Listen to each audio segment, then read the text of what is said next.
Well, hey everyone, welcome. Our guest today is Ian Parker. He's a zoology pre-med major. He's a sophomore here at Oklahoma State. Um, Ian, why zoology for pre-med? Honestly, I was a biology major my first 4 seconds of college, and then I changed majors almost immediately. I think it was actually the day before classes started. I was like, I don't really want to be a bio major, so I called up my academic advisor real fast, set up an appointment, and just switched to zoology. Um, and people are always like, you want to work with animals or in a zoo? And I'm like, no, not at all. Like, it's just, it's interesting to me learning about them. So, Well, why did you turn away from biology? ooh, well, I want to go into the ER for people eventually, just the normal ER. And so I talked to an ER doctor that is retired now. He works with my dad in the engineering business, which is an interesting change. But him and I are pretty close. He's about my dad's age because they were actually roommates in at OSU here Nice. for their undergrad. And I was like, so what's a good major to go into? Because I'm a biology declared right now. And he was like, well, honestly, med schools are kind of looking for really anything. But as long as you get the requirements for the colleges, as in like your science prerequisites, then they kind of like to see different areas that you're interested in. He was like, my roommate in med school was a music major, and he had just taken all the sciences on the side. And I was like, oh, okay. And he was like, so if you're not really jazzed up about biology, he was like, go do something you want and then just take a couple extra classes. I was like, okay, well, I came into college with 1 semester done. So I was like, I have a couple of hours to burn. So I was like, I'll just do zoology. It sounds really interesting. You meet like 3 people that are zoology majors. Most everybody's animal science. But yeah, so that's kind of why. But That's true. I forget that animal science would be different. So what's different between biology, zoology, and animal science? Because it seems like that kind of yeah. creates a spectrum. Almost. Yeah. So zoology, physiology, and biology are first year intro course. It was those 3 majors. They paired us all together as the zoology, biology, and physiology because they were like, pretty much most of y'all are gonna do science. They said if you're a physiology major in here, 99% of you are probably pre-med. If you're a zoology major, you have the most, fluidity in your academics and what you want to do because zoology majors can be animal ecologists, wildlife ecologists, anything that has to do with animals. So, anything that has to do with animals in science. So, a vet or a specialty vet, rancher vet that goes out to different ranches.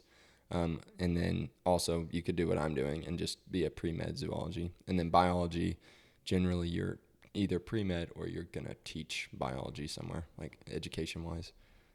But between animal science and zoology, I know quite a few animal science, and those are generally the ag kids. So you get a lot of big animal or small animal science meds. And that basically means that they're probably going to be a vet, and they might be like I was saying, like they might be a specialty vet.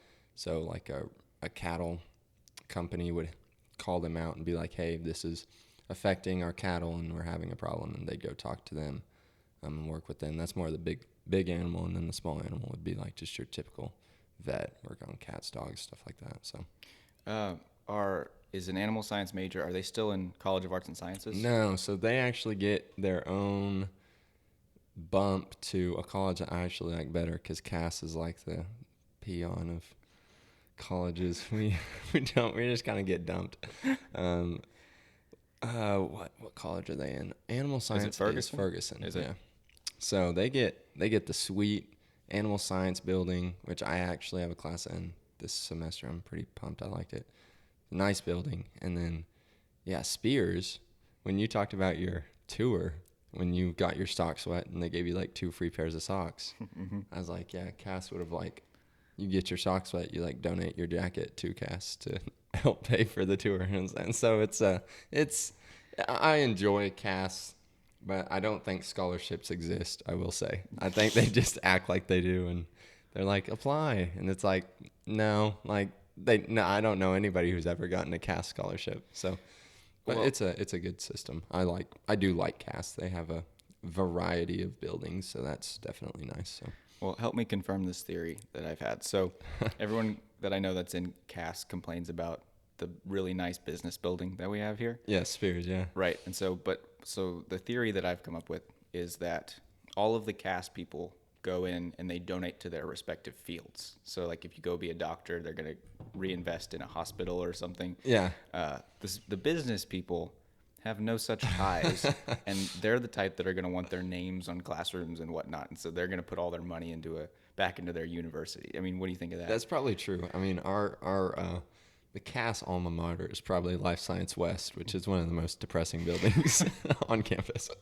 It minimal light gets into its walls, and pretty much have the insane asylum set up to where it's white brick walls with alternating doorways on long hallways with like flickering lights and snakes that are in the walls. But I do like animals, so the Life Science West has a good I guess live animal viewing areas. So like if you know where to go, there's like snake exhibits, there's rooms with birds and iguanas and all types of lizards and animals there, so you can definitely like go into those. You just have to know where they are, and you have to kind of slip in without people knowing. I've seen the snake exhibit. Yeah, the snake exhibit. Yep. That one's, I hate it. You don't like snakes? Oh, I love snakes. I kind of grew up with them. But yeah, they have that, and then on the other side, you have to go in through a couple doors, and then there's looks like a janitor's closet. But one time it was open, so I was like, okay. And then on my tour, I also got to go in and look at it. But it's just like an area where they have just all types of animals. And that's because people will donate animals that have gotten like injured and stuff to them, and then they'll help them out to kind of recover and get back to functioning capability. Gotcha. Well, tell me this then. I mean, does any part of you want any part of that taking care of animals? I've honestly thought about it. If med school doesn't pan out, that is kind of my backup. Sadly, the thing with wildlife ecology is it's a very like closed field. So for a job opening to happen, somebody has to kind of die. So it's very like tight because, once you're a wildlife ecologist, you're kind of a wildlife ecologist for a very long time. It's not really a quick turnout rate. So if med school doesn't pan out, I've thought about doing, I like being outside in nature. So I'd thought about doing park ranger or, wildlife ecologist, different things like that. Nice. So then plan A, though. Plan A. Walk us through plan A and what it looks like for the rest of your undergrad career, and then, 3 or From 4 there, years yeah. after. So plan A would be to finish this degree. I will take my MCAT, which is the standardized test for all medical personnel to get. It's kind of like the ACT for med students. What does MCAT stand for? That's a good question. I've never known. MCAT, medical blank test. There you go. Something. Hopefully that's not a question on it. I mean, so. Yeah, what test are you taking? It's like, fill in the... Yeah, I do not know. So the MCAT is just a really big test, and I'll take it my junior year after my spring semester. So basically a year from now, I will be taking that. And you start studying about 5 months, 6 months beforehand, and rigorous studying. So I will probably start studying for that in December. And basically, it's a wide variety. It's 225 questions, 7-hour test. Oh. Yeah, all in one. Like, no, it's not like you take breaks. You take it all at once. It's all online, and I'm pretty sure they proctor you. Obviously, I would hope so. Yeah, so they proctor you. You take it, at a testing center, but I believe it's online. and it's basically passages. So they give you passages and then 5 questions, passages, 5 questions. And that's for like the psychology side, and then like the chemistry or the math side, they kind of set up just like standalone problems. But what I've heard is it covers, it's all of your college career leading up to that. So it covers chemistry, organic chemistry, biology, physiology, anatomy, cell and molecular biology, physics, psychology, everything at once. And what I've heard, it's a very wide net that goes an inch deep. So it's not very, like the stuff I'm learning in OChem, we're probably halfway through the semester.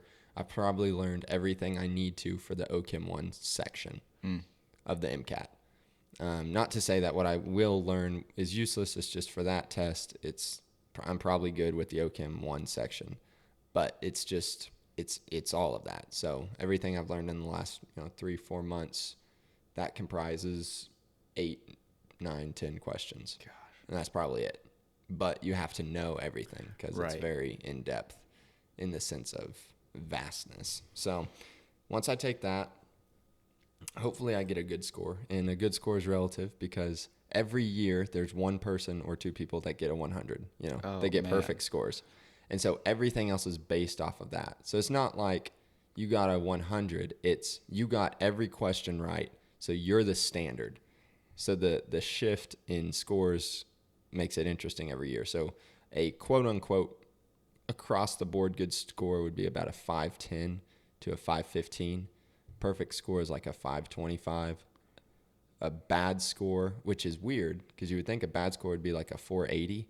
If you got a 480, you wouldn't get in anywhere at all. You have to get at least a 500 to even be considered by, the okay-ish med schools. Like, so there's not a lot of room for, if you get a B, it's kind of like a good score is a 510, a bad score is a 504, and a great score is a 520. It's very tight. So hopefully, I get a good score and then I go to med school. I'm kind of looking out of state right now, but, there's money. So yeah, that's also a consideration.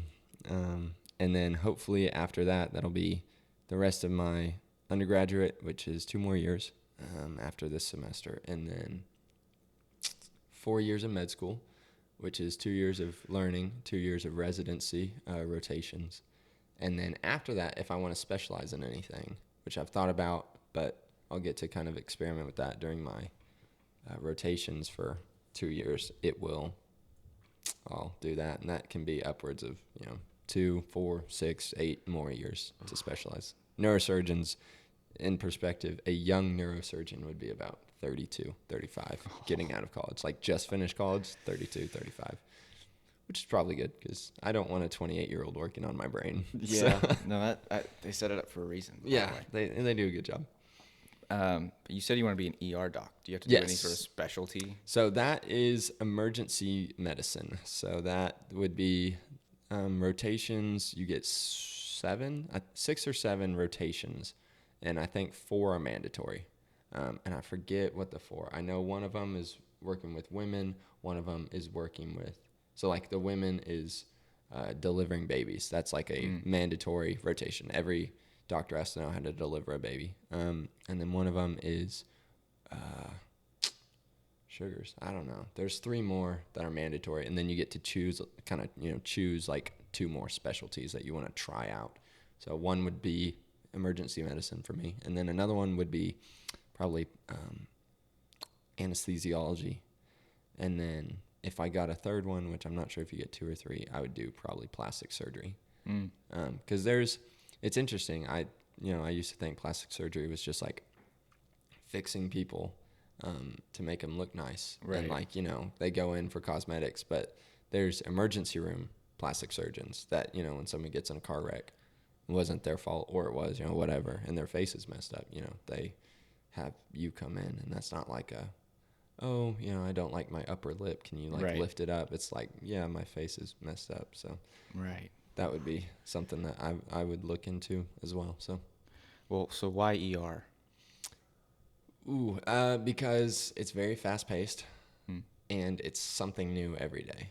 I get bored with the same stuff every day over and over. So I kind of wanted a fast-paced environment with new things to do every day. And the ER is definitely, I mean, I'm sure you get the regulars. I've talked to Mm. my ER doctor friend. He was like, yeah, we'd get the regulars, the people that would do stupid stuff every day and Yeah. come in, once a week, twice a week. But What's the craziest story you ever heard from someone working in the ER? the craziest story, I hope I can say this. It's You can say whatever you want. people would shove things up their butts that were alive. So they would shove gerbils or like mice or rats or something like that. He said the most common was gerbils. He would get people that would shove gerbils up their butts, and those were the regulars. I mean, it was like it's like, okay, this is your fifth time. It's like you don't get a punch card for gerbil removal. So yeah, they would come in because at that point they can't get it out. Like I'm sure they've done it more than once and gotten it out, and then that time for some reason gerbil got stuck. Man. And it's dead after that. I mean, you get to the hospital and the gerbil's dead. The patient is very uncomfortable, and they've got a dead rodent up their rear end. Oh man. And the doctor comes in and he just has to take it out. And you can't laugh at that. I mean, sad thing about medical. Who do you think is more annoyed at seeing their face? The ER doc or the person working at Petco that has to sell them their weekly that's true. gerbil? The weekly gerbil. It's like, what is happening to these? I mean, they figure it out after every once in a while. But yeah, it's definitely, he told me that, and I was like, okay, really? That's interesting. That's pretty horrible. Yeah. Does med school do, so I'm sure any doctor has to see any amount of gross things, but Yes. ER to me specifically seems the most potentially graphic and horrific. Gruesome. Yeah. Does med school have any sort of special prep maybe for ER, but just general like trauma? Like, are you prepared? Yeah. How are you going to be prepared to see the things that you'll see in the ER? So basically, they do autopsies on cadavers. So that would be people that have died and have donated their bodies to be studied and worked on. So that's one thing that you get into in med school.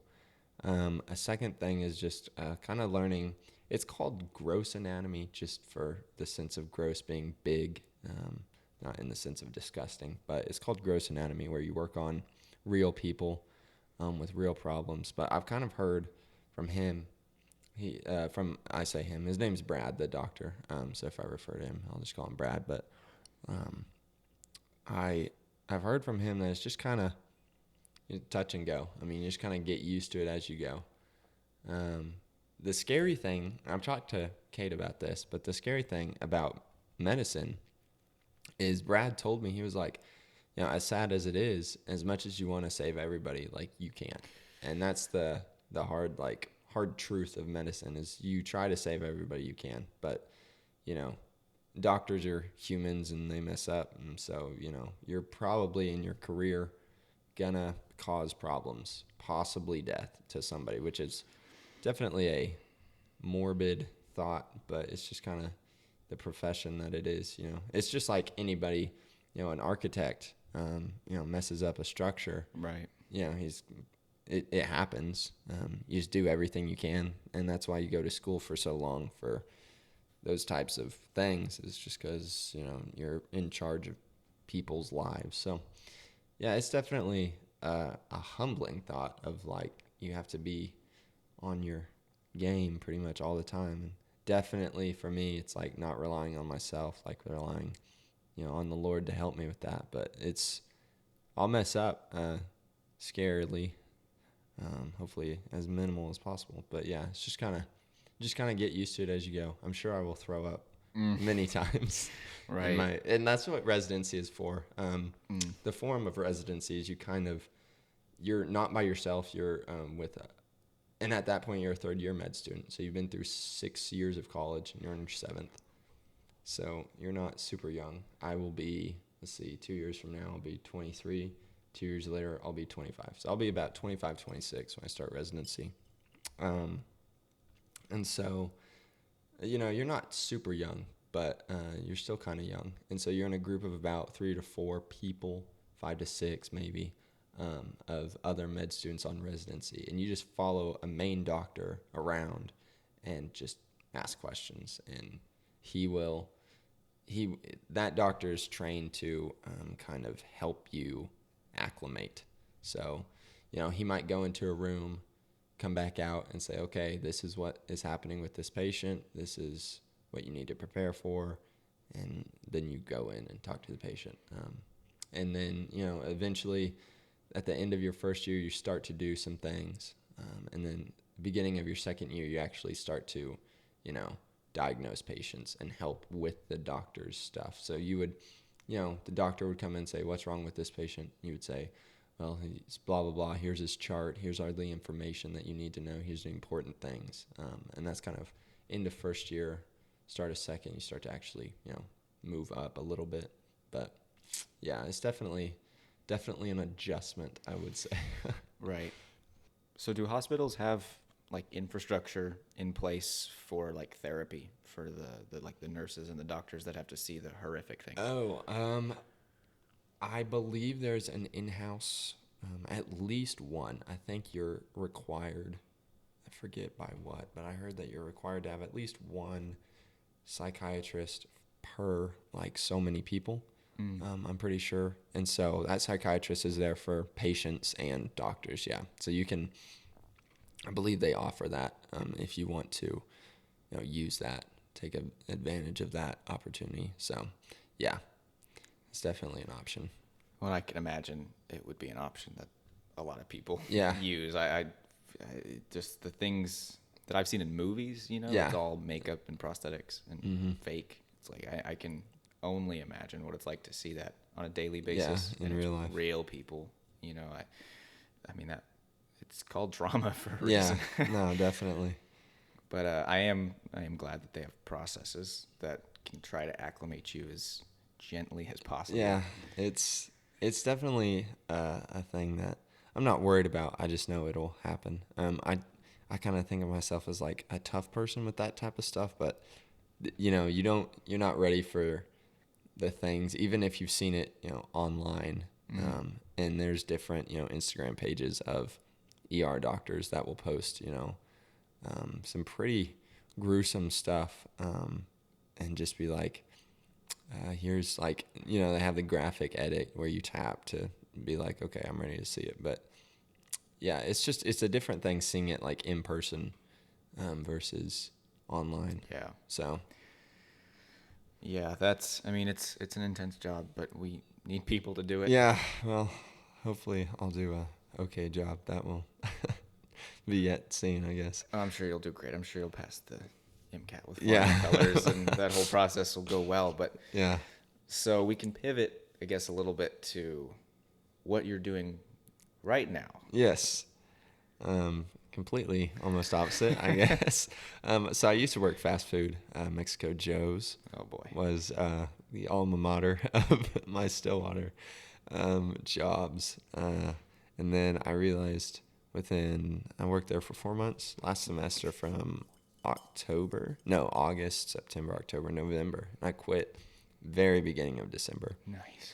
And I learned that fast food was in fact, or just food in general, the food industry was in fact not my strong suit. So I went into something I was a little more comfortable with. I've done construction for the past, since I was in 6th grade. I did a little bit of construction 6th through 8th. And then after that, I went pretty heavy into the construction actual field, mostly residential. But now I work at a mechanic shop, which it's more of a custom body shop, I would say. But also there's repair. So the front bay, it's kind of set up in halves. So the front half, or the front bay is what we call it, is repairs like what you would see in a normal mechanic shop. Somebody's starter went out, somebody needs their fluids changed, oil change. I did an oil change today. Somebody needs something done.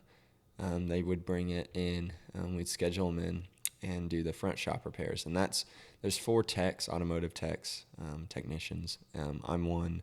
There's Joe, and Joe and me are generally the front 2 that work on those things. And then there's Cam and Chad. And Chad are the back two, and they work on the more custom side. So they take old, very old cars or vans, or right now we have a old ice cream truck.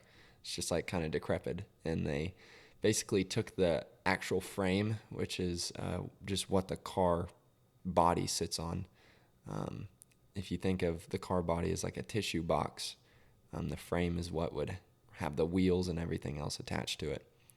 And so the frame holds that on. They took an old Chevy Silverado frame, cut it to fit the body of the ice cream truck, and welded the ice cream truck onto that frame and bolted it down and everything. Pretty big process. And then I sanded the whole thing down in like a week. And now they're basically patching the holes. And what Cameron does, he's our head mechanic. He's very good at fabricating things. So basically what he does is he will take just metal and just, I can't describe it to do justice to it, because it's almost like paper mache, but with metal. And it ends up very clean looking. And so he puts, angles and bends it and welds it and spots it and tacks it in there and screws it and makes it look very like new and very clean. And so that's mainly what Cam does. And then every, so often, if there's a special job or we have too many cars up front, he'll take a car or a truck, and that's kind of what happens. Joe will, since I'm only part-time, I don't take any vehicles myself. I just assist with them. So I did an oil change on Cam's truck today, the one that he had for his project. And then once they finish, Joe never finishes with any cars, so he always has another one waiting. But Cam will finish with a truck or a car and go back and do more custom body stuff until another one comes in. And Chad runs the laser printer or a laser cutter. So we have sheet metal and he just cuts different things. We make brackets and mounts and stuff for Cam, so he can do fab stuff. And that's kind of what Chad does. Chad will take a couple repair jobs every once in a while, but he does more of the old-timey stuff. So we get like a 1968, 67 Scout, International Scout, and he worked with the boss to kind of fix that up and see what the problem was. And then once he gets the engine running and all fixed up, it'll come into Cam. Cam will do the body work and anything that needs to be fabricated on that, and then it will get sold. We just sell it, and that's kind of the main revenue of the shop is the big sells, but the little stuff is what Joe and I do kind of in between, because the big sales only happen once every 3 months, once every 6 months, once every however often. For us, it's been a long while. They just sold, I think it was $37,000 on a Scout to fix it up. And that wasn't even to build it. It was just to really kind of revitalize it. The ice cream truck will be quite a bit as well. Wow. But yeah, Joe and I do the small stuff in between. So just different things like that. Well, okay, do this for me. Draw some parallels between working in a mechanic shop and working in a hospital. Because I feel like just listening to that, I can think of a few. Yeah, so it's definitely, it helps because, a patient or a car, we'll say, comes in and, the owner or the person will tell you what they think is wrong with it. My arm hurts, the wheels aren't turning right, something like that. And you as a doctor or a mechanic have to look at the holistic view of it. So with a person, if your foot's hurting, it may be because you have a pulled or pinched nerve in your spine, and you have to trace it back to that. With a car, if, your, let's say your camshaft is messed up on the rotation, well, that could be because your front end timing belt is out of sync. And, you look at it and you're like, oh, well, let's just replace the camshaft, or let's just, fix the foot. But that may fix it for a little bit, and then you send them on their way. and then they come back with the same thing. So you definitely have to look at where things originate, why they failed. We have a kind of thing at Marty. It's called Marty's Garage. That's where I work. But Cam has kind of a thing. He looks for three things, and that's why it failed, what failed, and what else did it cause to fail. So basically, what was the cause of the fail? What did that cause in the sense of, that break, but also did it damage anything else? Because sadly, with a car, if one thing goes out, generally, 2, 3, 4, 5, 10 things go wrong. And it's kind of with a person too. If something goes wrong with one, then your body tries to compensate and it overcompensates, and then it hurts another part. Especially, we'll get people. The other day, I changed this guy's spark plugs. Really nice guy, but he had a vacuum seal leak, and that had caused all of his spark plugs to misfire, every single one of them. And if he would have come in when the vacuum seal leak started, we looked at it, and Cam reached down and plugged it. In an instant. You just needed to know what to do. Mm-hmm. Not the guy's fault for not knowing. But if he said, yeah, this has been happening for a while. If he would have come in, probably wouldn't have had any misfires. Would have plugged that up, sealed it, and then sent him on his way. No problems. So the longer an issue goes with cars, with people, the more issues it eventually leads to. So it's just, you have to look at people and cars and things like that as a holistic thing. It's generally not just one little simple problem. Sometimes it is. But, generally it's going to be more of a complicated issue. Yeah. That spark plug story is interesting. It reminds me, you hear a lot about people refusing to go into the doctor. Yes. And this is kind of a weird current event, I guess, but Bob Saget, right? Yeah. Did the Full House actor who died several months ago, he apparently, according to the coroner, he had hit his head and slept on it and died overnight, I guess was the deal. So if he'd gone in and got it checked up, he could have lived theoretically. Yes. And so that was kind of a big thing for a lot of people to see, like, sometimes it's not good to just write things off. Yeah. But I feel like there's no amount of messaging that fixes that. And it's probably not anything you've ever thought about, but how would you say we should address, like, trying to get people to more regularly go in to get checkups, and if they're experiencing something, go get it checked out and not to wait? Yeah, I would say sadly I'm very bad about this. I was raised kind of just deal with it. You step on a nail, it goes in your foot. I was raised, I'd pull out my pliers and yank it out of my foot and finish the day of work. And that's just kind of the life of my family. But it's definitely kind of a thing that I see with guys a lot harder. Yeah. And I'm guilty of it too. But it's just like we want to be tough. And, with cars too, it's like something goes out, your brakes start to go bad, and you're like, I can fix that. Like, I'm a man. Like, I know how to fix brakes. And then you don't get to it because you don't have time. And then eventually your brakes fail and you can't stop, and that causes major problems. And so, yeah, like with Bob Saget, if he would have come in and gotten that checked, could have been avoided. I think it's just going in and doing those. I think it's bi-yearly, or depending on the age of people, it changes how often. But the checkups, physical checkups and all that. And you see a lot of athletes a lot of the time do blood work and different things. And that's generally for, enhancers or different things like that. But I enjoy seeing that because it's people that are caring about themselves. And if you care about yourself, generally, you're going to be a little bit more of a healthier person if you just stacked up with the identical you that didn't care about themselves physically. So I think just understanding that we are not,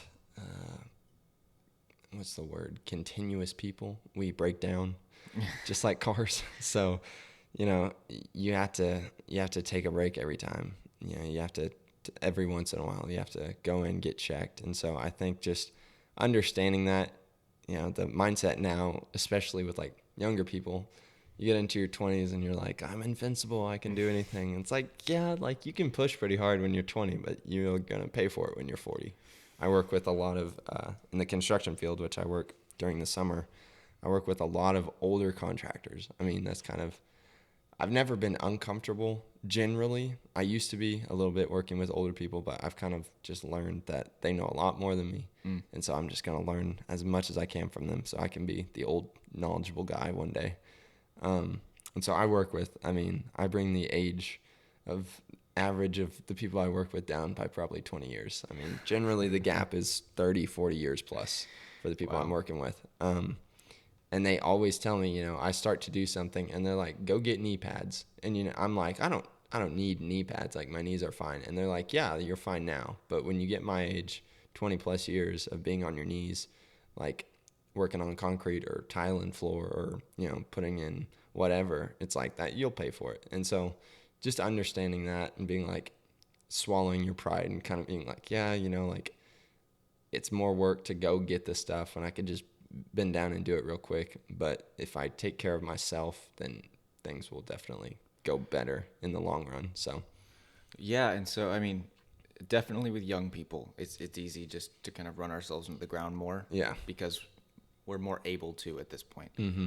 And so I see this to kind of bring it back, I guess, med students and young doctors. Yeah. That's kind of the stereotype, is that they don't sleep a lot. They work long hours. Do you think that you would see the same type of advice that you see from the older contractors, from older doctors who say, listen, just maybe, take more naps than you will, or sleep longer and it'll be okay? Do you think you'll see that same type of advice? I definitely think that there's a trade-off, because, if you want to be the most successful doctor and the biggest probably money maker in that field, it's definitely through a lot of long nights and hard work and not a lot of sleep. And there's, a balance between working and then family life too. So it's definitely, as a ER doctor going in, I know that coming in, I'm going to be the bottom of the totem pole, which means I'll get all the horrible shifts that nobody wants. So Right. like, 1 a.m. to 7 a.m. to where most people want to sleep. I'll probably get those weird shifts. And so I understand that. And I'm, decently comfortable with that. But I think that once you get past that initial, first or last 2 years of, med school, or first, however many years of working in the ER, and you get kind of the footing to where you can start to choose things, I think it's important to just be knowledgeable of kind of like what we were talking about. Like, do you want to spend more time with your family, or do you want to be at work all the time? Because you can make bank. I mean, if I'm being honest, like I'm not in it for the money, but you can definitely make bank, especially with like overtime and stuff. Overtime you get paid time and a half, and so there's always opportunity to overtime work as a doctor, because you can just be like, hey, I'll take the cruddy shifts forever. You get all that money. So I think there's the doctors that want to say, hey, like, take a break and be a little easier with it. And then there's going to be the ones that say, hey, like, if you want the money, it's there to get. So, Well, and since you want to be a family man, how do you plan to draw that line and to know where that line exists? ooh, that is a hard one. That's a good question. So, honestly, I don't think I know right now. I think I'll just have to get into the field and see. And again, I'm not a guy who wants kids right after I get married. Kind of want to give it some time. You and your wife want to have a little bit of time, travel and do stuff without children. But I would say it's definitely like I'll have to figure out a little bit on the fly. I'll want to work, and I'll want to make money and have that. But especially once you have kids, I've heard it from I can't remember who. It wasn't my parents, but they were like, yeah, I agree with that. It was somebody, and it said like the moment that you have kids, you kind of give up a lot of your desires and a lot of your like dreams, and not in a bad way, but you kind of just put them on pause for a little bit. My mom she told me that, and then she agreed with when we heard it from someone else. But you kind of just have to pause a little bit and say, hey, like I want to do this, but like my life is not now just about like, me in the sense of like I have people that I'm responsible for, other than just your spouse. So it's definitely a trade-off. And I hope by the point that I have kids, I'll be able to, have been in the field for long enough that I can choose a little bit of my battles per se, Yeah. have a little bit more time at home. So Well, because do you think it'll at all mirror the way you balance things now? And like for, I guess for context for anybody that doesn't know kind of the way, I mean, you live very fast paced. You're yes, very busy. You've got a lot of things doing, and they're not all academic. A yes, large proportion of them are not. And so you've got Bible studies and groups you hang out with. yeah. Do you see that trend where you do have to say, okay, I'm not going to do homework, or I'm going to get it done ahead of time so I can do this and spend less time on the homework? Do you see Yeah. that being mirrored later or not? Yeah, and I definitely think there's an art in saying no, and I have a problem with that. I want to do everything, and I'm like, yeah, I look at my schedule and I see a 30-minute break, and I'm like, I can squeeze an hour-long thing in there. And I mean, it's like when I overlap things on my schedule, I'm just like, it'll be fine. Like, I can definitely finish this thing 5 minutes later than this started and then walk 15 minutes and still get there early enough to be on time. And so it's, it's hard to track, but I definitely think that, I'm going to have to say, okay, I want to do this and this and this. And, like working out for me is a big thing. Going to Bible study for me is a big thing. And, work obviously would be a big thing, and then school. And those are probably the top things. Um, Basically, to break it down, is religious, self help, like working out, academic, and then just career path. And so you only have so much time in a day, and when you add like family into I was gonna those, say, where does family fall on family, that yeah, list? family is not in not a bad way right now, but my family is back in Piedmont, so Of course. I don't have to. I call them every once in a while, but I don't have the obligation of like, oh, they're downstairs, so I need to go talk to them. Right.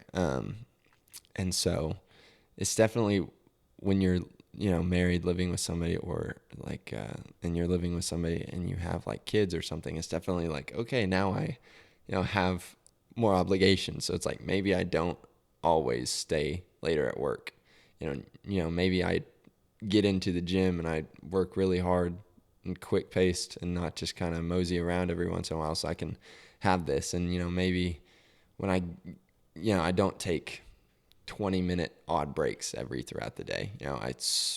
I work hard so that when I'm done with work, I have extra 2 hours that I can go home and be with my kids or something like that. So it's definitely a trade-off.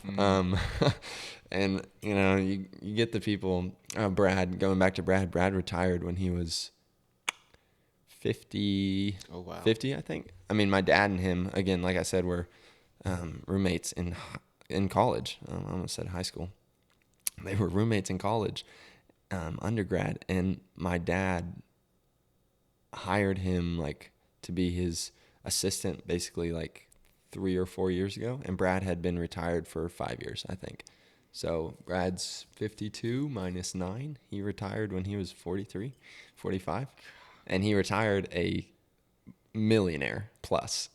So knowing that, it's like he was smart with money. I will say Brad was definitely a smarter one with money. But at the same time, like if you're not stupid with money, you can retire Yeah. early. And then there's, I feel a calling on my life to be a medical missionary. So there's that plays into it.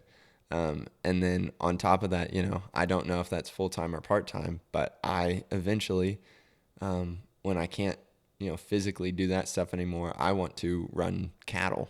And so I have that in the back of my mind. I want to work ER, but I also want to, work cattle, and I also want to be a missionary to Africa. So it's definitely I don't know if I'm gonna have time for all that. I may get drafted into World War III here in like Right. a week, Oh, I so know. that would kind of throw a wrench into everything in that sense.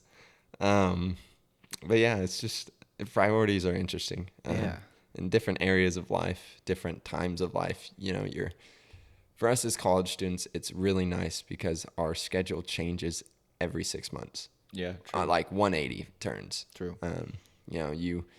You have your set, and I get set into my schedule about a month in, and then 5 months later, completely changes. It's irrelevant. Like 1,000%. So it's definitely an interesting thing. You go through, I see years right now is like 3 sections, and you have spring semester, summer, and then fall semester. Yeah. And Yeah. every time you hit a different season, it's like, well, my schedule is changing 100%. Nothing is the same. I don't have the same classes, same times of the day. I'm going to summer, so I'm working now and doing that full time, no school. And that's a big change because you're used to seeing everybody, doing homework. And then it's like, now I'm waking up and going to work for 8 hours a day and coming back, and that's how it is. And then you get used to that, and you go back to homework, and you're like, man, I wish I was working. And when you're working, you're like, man, I wish I had homework instead of this. So it's always kind of like the grass is greener. But Right. that's something I try to work on, is like being content in the season I'm in. But it's it's definitely kind of a interesting thing. So priorities just change. Yeah. It'll be weird having a set schedule for more than 4 months at a time. Yeah.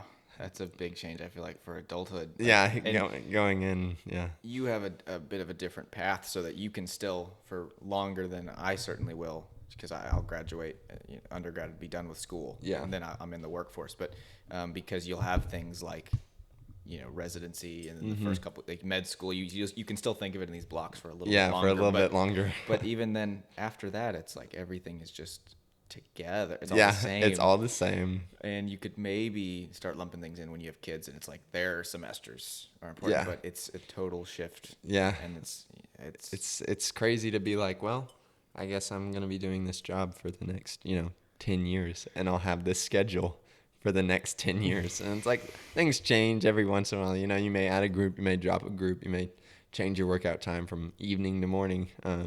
You get different shifts at work, but it's all pretty much the same. You're just playing jigsaw with all those different areas. So yeah, it's a funny thing. College is definitely, it's like a mix of high school and real life. yeah, like a nice halfway point. Yeah, because it's like I'm working, but I'm only working like 15 hours a week. And so it's like I work, but it's not like horrible. And then you have, well, I shouldn't say horrible. It's not a lot. I work 15 hours, and that, doesn't seem like a super big amount. Not on its own. But Yeah, when you not on factor its in- own, but then, you have work and school and group, and, then you don't just want to do that all the time. You want to chill and hang out with people. And so, Right. yeah. And then there's, you throw money and cost into everything, and then you're like, I do want to work more. Yeah. You see your paycheck bounce from you to OSU's hands. It's just kind of, a little disheartening in that sense. Yeah. Balance is hard. Yeah. It gives us a way to practice fast-paced balance. Yeah, no, that's very true. I'd like to end things there, Ian, but you have any closing thoughts that you'd like to leave us with? No, I think that's it. I mean, just something like I said I was working on is kind of just like contentment and where you are. It's definitely going into, like we were talking, that adulthood with kind of the set schedule. I